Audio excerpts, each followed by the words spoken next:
Hello guys, അപ്പോൾ തുടങ്ങാം. ചത്താപ്പച്ച the ring of റൗഡീസിന്റെ Malayalam ടീസറാണ് നമ്മൾ ഇന്ന് റിയാക്ട് ചെയ്യാൻ പോകുന്ന. സോ കഥ സംവിധാനം അദ്വൈത് നായരാണ്. ഇതിൽ പ്രധാന വേഷത്തിലെത്തുന്നത് അർജുൻ അശോകൻ, റോഷൻ മാത്യു ആൻഡ് വൈശാഖ് നായരാണ്. സോ ഇതൊരു റെസിൽമേനിയ ടൈപ്പ് ഓഫ് മൂവിയാണ്. ആൻഡ് മലയാളത്തിൽ ഇതുവരെ കണ്ടുവരാത്തൊരു ജോണർ എന്നാണ് തോന്നുന്നത്. കണ്ടുവെക്കാൻ പാ റീൽ വേൽ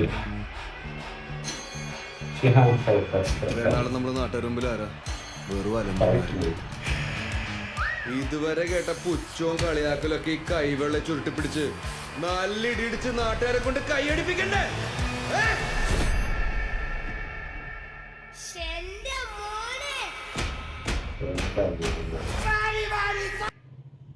ഞാൻ പറഞ്ഞില്ല, ഇത് ഒരു റെസിൽമേനിയ.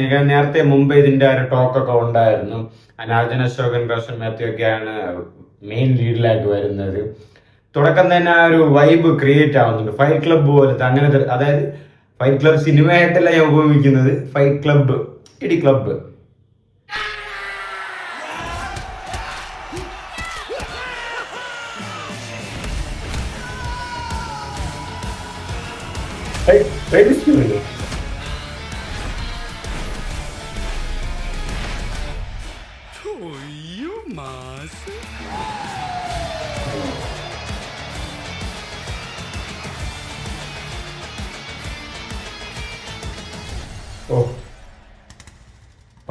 വളരെ ചെറിയ ഒരു ടീസറാണ്.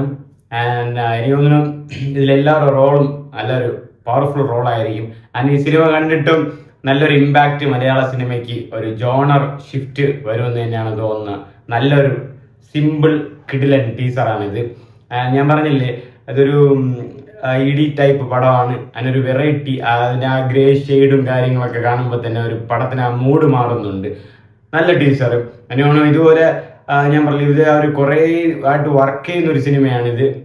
ഇതിൽ നമ്മളെ ഇഷ്ടപ്പെട്ട റെസിൽമേനിയ എന്താ പറയുക, എല്ലാവരും ഉണ്ടാവും, പ്ലേയേഴ്സ് ഒക്കെ ഉണ്ടാവും എന്നൊക്കെയാണ്. അതായത് അതുപോലത്തെ ജോണർ, അതിപ്പോൾ റേമിശീരിയ പോലത്തെ വരുത്ത്, അങ്ങനെ ആ റിങ്ങിൻ്റെ അകത്തുള്ള ഐഡിയയും പിടിയൊക്കെ ഉണ്ടാവും. എനിക്ക് തോന്നുന്നു ഒരു നല്ലൊരു പടം വരുമെന്നാണ് തോന്നുന്നത്. ഒരു ടെക്നിക്കൽ സൈഡിലായാലും DOP സൈഡിലായാലും എല്ലാത്തിലായാലും ഒരു നല്ലൊരു പടം. ആൻഡ് പെർഫോമൻസ് ഒക്കെ റോഷൻ മാത്യു ഒക്കെ ഹിന്ദിയിലും അവിടെയൊക്കെ പോയിട്ട് വാരുന്ന ആളാണ് ഇപ്പം. ആ റോഷൻ മാത്യു ഒക്കെ നന്നായിട്ട് ചെയ്യും. ആൻഡ് ഓഫീസർ ഓൺ ഡ്യൂട്ടിയിലൊക്കെ വൈശാഖൊക്കെ ചെയ്തൊക്കെ നിങ്ങൾക്ക് അറിയാം. പിന്നെ അർജുൻ അശോകൻ ഇപ്പോൾ തലവരയിൽ ചെയ്തതും നിങ്ങൾക്ക് അറിയാം. ഇപ്പോൾ എല്ലാവർക്കും ഒരു നല്ലൊരു ചാൻസ് കിട്ടിയാൽ എല്ലാവരും നല്ല രീതിക്ക് ചെയ്യും. ആൻഡ് ഇതൊരു പാൻ ഇന്ത്യൻ സിനിമയായിട്ടാണ് ഇറക്കുന്നത്. ആൻഡ് ഹിന്ദി, മലയാളം, തമിഴ് എല്ലാത്തിലും ഉണ്ട്. ആൻഡ് തീർച്ചയായിട്ടും ഒരു നല്ല പടമായിട്ട്, ഒരു നല്ലൊരു തിയേറ്റർ എക്സ്പീരിയൻസ് വരട്ടെ.